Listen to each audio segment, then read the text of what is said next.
Uric acid, ये इख्तिसाबी मादा है। आपको ये बताना चाहता हूँ कि ये आता कहाँ से? 70% 2/3 ये जिस्म खुद पैदा करता है, जिस्म के अंदर से ही आता है। अभी तक जितनी बातें हुई बाहर से आई और गैर तभी की बात हो रही है। जो तभी है इसके बगैर जिंदगी में मुमकिन नहीं है। इस बेचारे के सारे खिलाफ हुए सारे इसकी दुर्गत बना रहे हैं, तो थोड़ा सा मैं इसके हक में भी बोल ले सर। जो तभी है यूरिक एसिड, इसके बगैर जिंदगी में मुमकिन नहीं है। आपका जो सेल का डीएनए आरएनए है उसकी हिस्सा है यूरिक एसिड, पुरीन उसका हिस्सा है। उसकी ग्रोथ ही नहीं होगी अगर यूरिक एसिड उसको नहीं मिलेगा तो। उसके बाद जो बच्चा मौजूद होता है माँ के पेट में, उसके लिए इंतहाई जरूरी है। उसके बाद जो आपकी अभी प्रोफेसर सुल्तान साहब बता गए, वो गैर तभी बता के गए जब होगा तो कार्डियोवास्कुलर प्रॉब्लम्स आएंगी, लेकिन जब तभी होगा उसके बगैर आपका हार्ट काम ही नहीं करेगा। खून का बहाव इसकी वजह से है, यूरिक एसिड की वजह से, वरना खून अपना बहाव ना दे। और जो हार्ट को ऑक्सीजन मिलती है यूरिक एसिड की वजह से मिलती है। ये आप सोचें, फितरत जो है ना, नेचर, अल्लाह तबारक व तआला 90% 60% अगर ये खुद जनरेट कर रहा है, इसका मतलब है इसको जरूरत है जिस्म को, इसके बगैर काम नहीं चले। आपका मेटाबॉलिज्म जितना भी है आंतों के अंदर भी ये 90% बहुत ज्यादा ये मेन इसका जो है ये जिगर के अंदर जो हमारे सेल्स है इसका कैटाबॉलिज्म होता है, तोड़ फोड़ होती है। उसके नतीजे में पुरीन आई, पुरीन का गुजरा यूरिक एसिड। ये मेन जो इसका जिगर में इसकी उसकी छोटी आंतों में भी, इंटेस्टाइन में भी ये बनता है, लेकिन थोड़ा इस हवाले से आपका मेटाबॉलिज्म जो है इस पर डिपेंड करता है। अगर ये अल्लाह का निजाम देखे, फितरत को यहां समझे, जितना बॉडी में आता है एक जो सिस्टमेटिक है, उसका जो अखराज गुर्दों में आता है, गुर्दे उसको फिल्टर करते हैं और फिल्टर करने के बाद 90% फिर खून में शामिल हो जाता है। 10% पेशाब के जरिए खारिज होता है या बाकी जरियों से, इवन आपके जो मसाम है इनके जरिए भी खारिज होता है, लेकिन ज्यादातर गुर्दों के जरिए खारिज पाता है। तो 90% अगर फिर दोबारा जा रहा है तो डैट मीन जिस्म को इसकी जरूरत है, इतना भी फालतू नहीं है, नुकसानदेह है। Excess of everything is bad जब अपनी रेड लाइन क्रॉस करता है। और आप ये भी आपको बताओ, ये बूढ़ों का मर्ज है, मोस्टली 60-50, आजकल 60 कह लें, उनको होता है,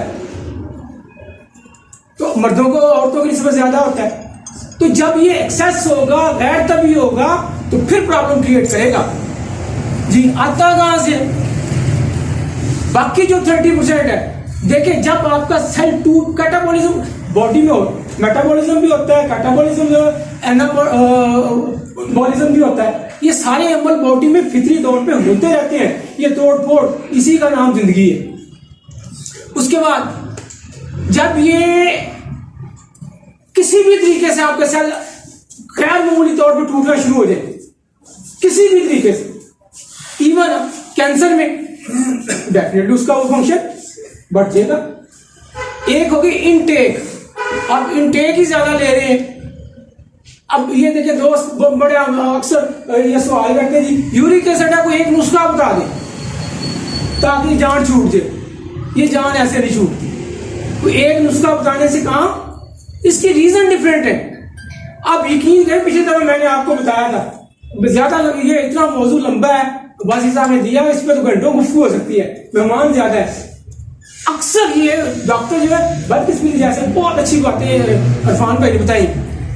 डॉक्टर जब रिपोर्ट खून में आ गया, भाई ये देखना खून में आया कहां से है, इनटेक से आ जाए, उसका कैटाबॉलिज्म ज्यादा हो रहा है या फिर उसकी सिक्रीशन नहीं हो रही गुर्दों के जरिए, फिल्टर नहीं कर रहे।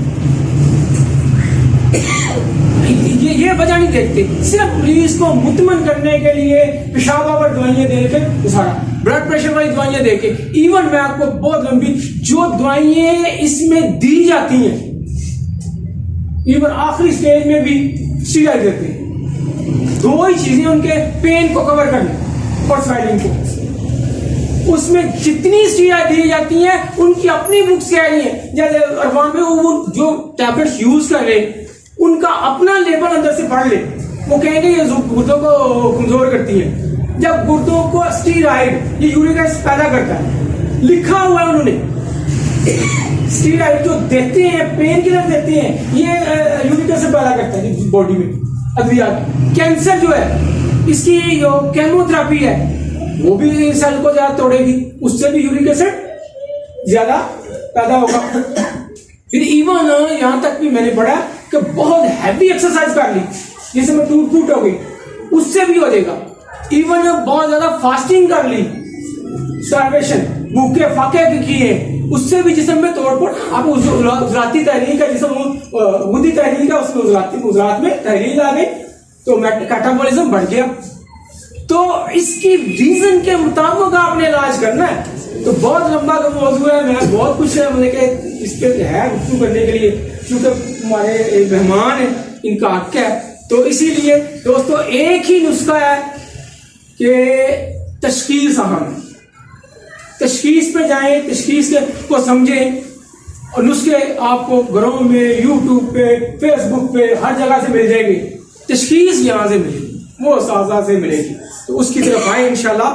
अरफान भाई का मैं बहुत शुक्रिया अदा करता हूँ, इन्होंने बहुत अच्छी बातें की है जो प्रैक्टिकली हमें अंदर आने वाले हालात से बाखबर और हमारी सर्वाइवल जंग है, वरना बड़े मुश्किल हालात आ रहे हैं।